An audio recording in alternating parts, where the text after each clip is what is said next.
Не болду Чыңгыз? Жумуш таптыңбы? Жок, азырынча таба элекмин. Караштырып атам. Эртерээк жумуш тап. Квартирага чык. Айылдан сиңдим келатат. Жеңе, бул менин үйүм да.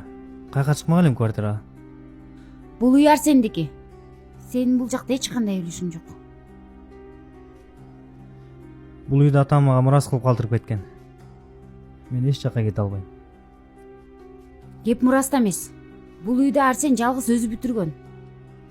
Жеңе, эми анчалык кетпеңиз. Москвада биз деле жөн эле жүргөн жокпуз. Ушул үйдү чогуу эле бүтүрбөдүк беле? Мен аныңды билбейм. Иш кылып квартира таап чыгып кеткин. Айылдан сиңдим келет. Мен эч жакка кетпейм. Эмне анча кыйкырып өкүрүнүп эле. Үнүң тетакка чыгып болуп атат. Эмне жеңең үнүңдү бийик көтөрүп каласыңбы? Жеңем өзү баштап атпайбы? Мен квартирага чык дейт. Туура айтат. Чыкпайсың квартирага. Жүрө бересиң бирөөнүн үйүндө эле.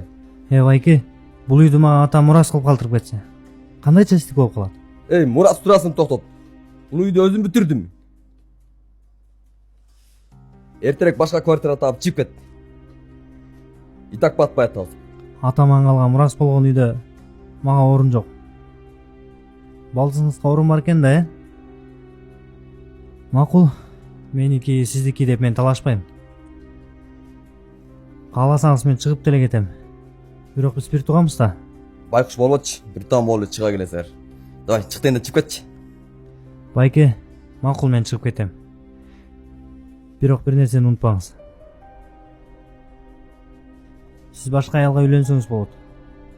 Кааласаңыз дагы балалуу болсоңуз болот. Бирок унутпаңыз.